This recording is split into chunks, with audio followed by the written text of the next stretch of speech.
তিনবার মায়ের কথা বলছেন। কার কথা বলছেন? এক সাহাবী এসে বলল, ইয়া রাসূলুল্লাহ, ও সরকার মদিনা, ও আমার পয়গম্বর, আমি জিহাদের মধ্যে যেতে চাই। আল্লাহ রসুল বলেন, তোমার ঘরে কে আছে? কয় নবীজি, আমার বাপ নাই, আমার বৃদ্ধা মা আছে, অসুস্থ মা আছে। এবার আপনার আমার পয়গম্বর বলেন, সাহাবী যাও, ঘরে যায়া মায়ের সেবা করো, মা সন্তুষ্টি অর্জন করো। মায়ের সেবা করলে ঘরে বসে জিহাদের সওয়াব আল্লাহ দিয়া দিবেন।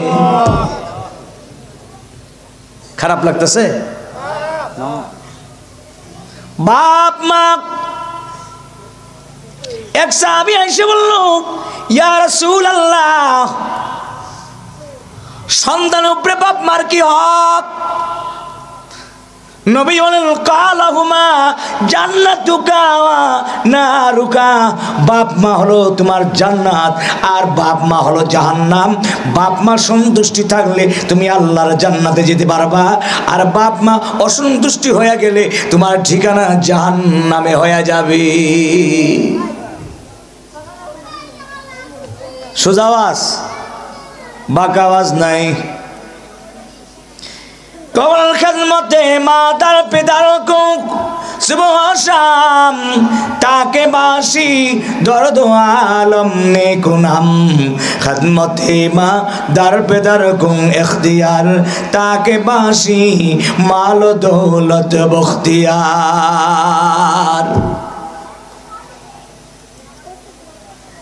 খেদমত বাবা মায়ের যদি করো, খেদমতে মাদার পিতার কো সুবহ শাম, তাকে বাসি দরদু আলম নেকুনাম।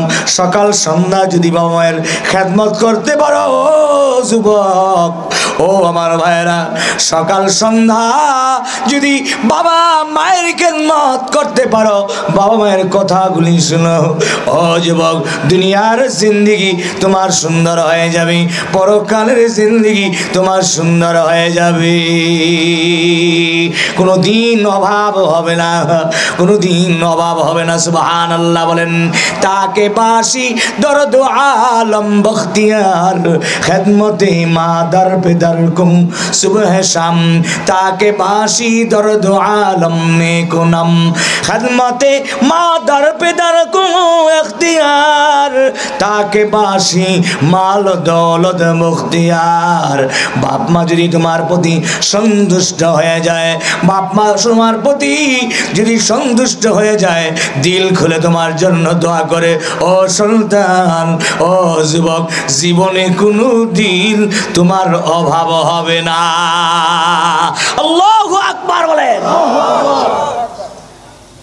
মায়েরি কবরের পাশে, মায়েরি কবরের পাশে আমার কবর দিও ভাই, এ কামনা করে আমি যাই, আমি এ কামনা করে আমি যাই। ওরে দুঃখিনী মার দুধের দাবি, ক্ষমা নাহি করলে মায়ে গো, ক্ষমা নাহি করলে মায়ে, ক্ষমা নাহি করলে মায়ে, আরে ক্ষমা নাহি করলে মায়ে, করি আমি কি উপায়? এ কামনা করে আমি যাই, আমি এ কামনা করে আমি যাই। মায়েরই কবরের পাশে, বাবারই কবরের পাশে আমার কবর দিও ভাই, এ কামনা করে আমি যাই, আমি এ কামনা করে আমি যাই।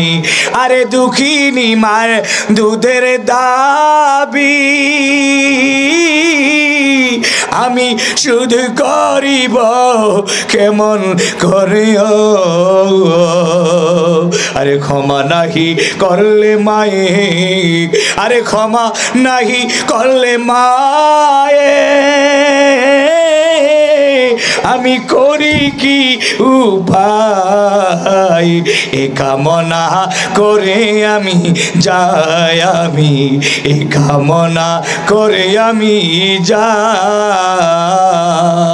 আল্লাহু আকবার বলেন ও যুবক ও কালীতলার এলাকার যুবকরা তোদের পায়ে জড়াইয়া ধরি বাবা নিজের বাবার সাথে খারাপ ব্যবহার করো না মায়ের সাথে খারাপ ব্যবহার করো না রে যুবক ও যুবক বাবার সাথে খারাপ ব্যবহার যদি করো মায়ের সাথে খারাপ ব্যবহার কইরা যদি দুনিয়া থেকে যাও তাহলে তোমার ঠিকানা হবে জাহান্নামে ঠিক না বে ঠিক আমার ভাইরা আমার ভাইরা শুনুন শুনুন আপনারা আমরা সাধারণ মানুষ নবীর একজন সাহাবী তার নাম হলো আলকামা রাদিয়াল্লাহু তাআলা আনহু তিনি নামাজি পরহেজগার আল্লাহওয়ালা দান সাদকা করনে वाला নবী সাহাবী তার নাম হলো আলকামা কিন্তু তার একটা বড়ই দোষ আছে দোষটা হইল বাড়িতে যখন আসি তার স্ত্রী তাকে কান পরা দেয় মায়ের কথা ভুল ব্যাখ্যা দেয় মায়ের কথা বদনাম করে মাকে ধরে মাঝে সাজে মায়ের ধর করে এবং বকাঝোকা করে নাউজুবিল্লাহ বলেন এমন একদিন হয়ে গেল মাকে মারতে মারতে প্রহার করতে করতে মা ভীষণ অসুস্থ হয়েছে জমিনে লুটায় পড়ছে আল্লাহর পয়গম্বর সাহাবী নবীজি তখনও দুনিয়াতে বেঁচে ছিলেন মারতে মারতে মা অসুস্থ হয়েছে মা চোখের পানি ছেড়ে দিই আসমানের মালিকের কাছে দোয়া করে আল্লাহ এই সন্তানটারে আমি এত কষ্ট করে লালন পালন করলাম ছোট থেকে এত কষ্ট করলাম 10 মাস 10 দিন পেটে গর্ভে ধারণ করলাম বিয়ে করার পরে এখন আমারে ভালো কইরা মা বইলা ডাক দেয় না আমার সাথে ভালো ব্যবহার করে না আমাকে খাইতে দেয় না স্ত্রী খালি তার কুটনামি করে বিভিন্ন কথা লাগাইয়া দেয় যেই সন্তান সবাই রাত্রেবেলায় ঘুমায় গেছে সন্তান অসুস্থ হয়ে গেছে মা ঘুমায় না সারাত ঘুমায় না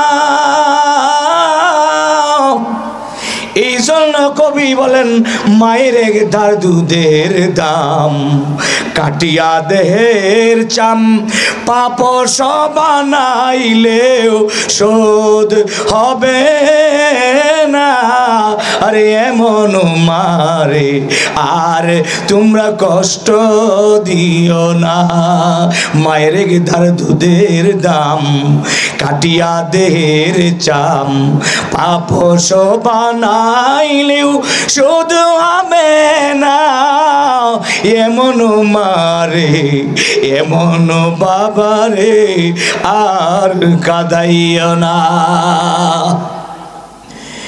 আলকামার মা বলে মালিক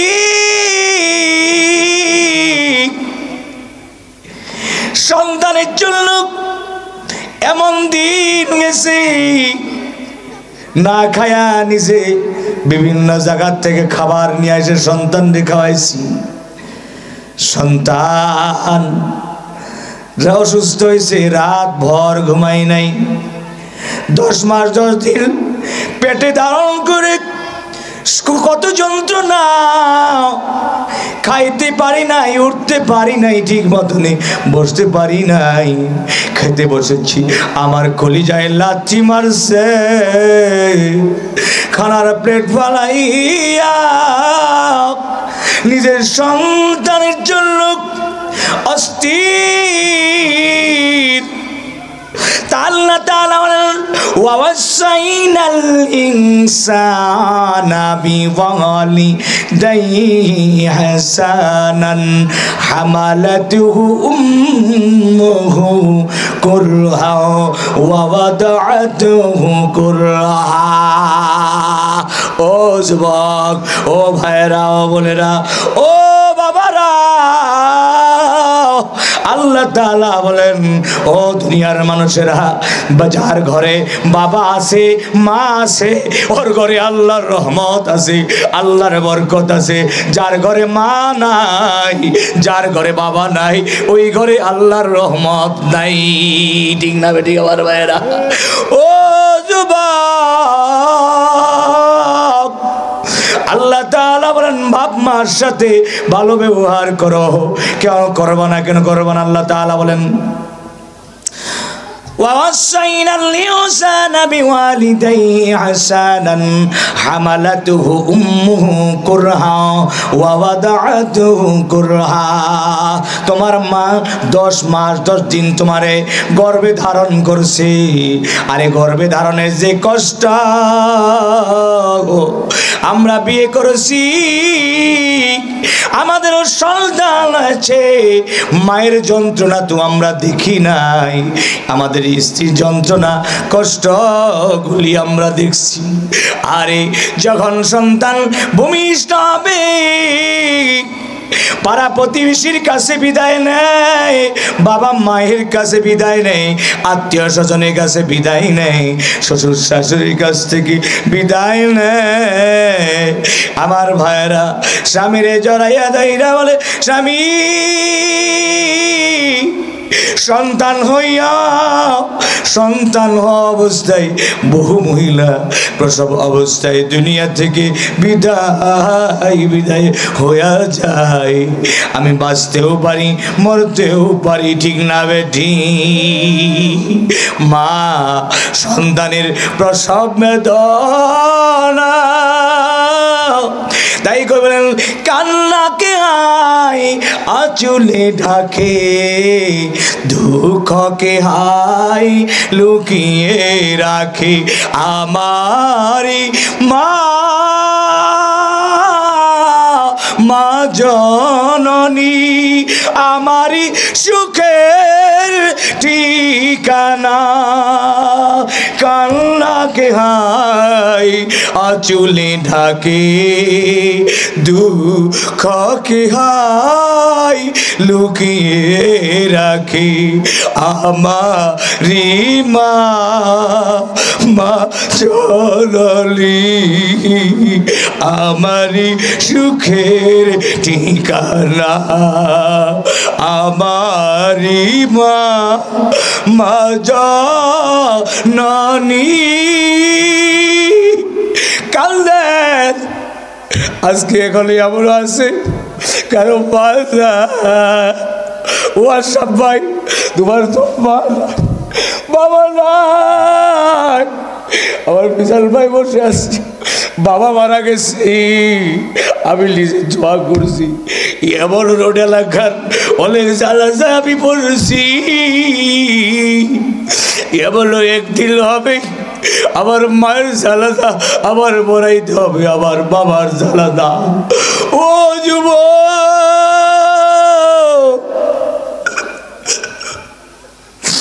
কোথার কসম, বাবা মায়ের মতন বড় নিয়ামত আর পৃথিবীতে কেউ নাই।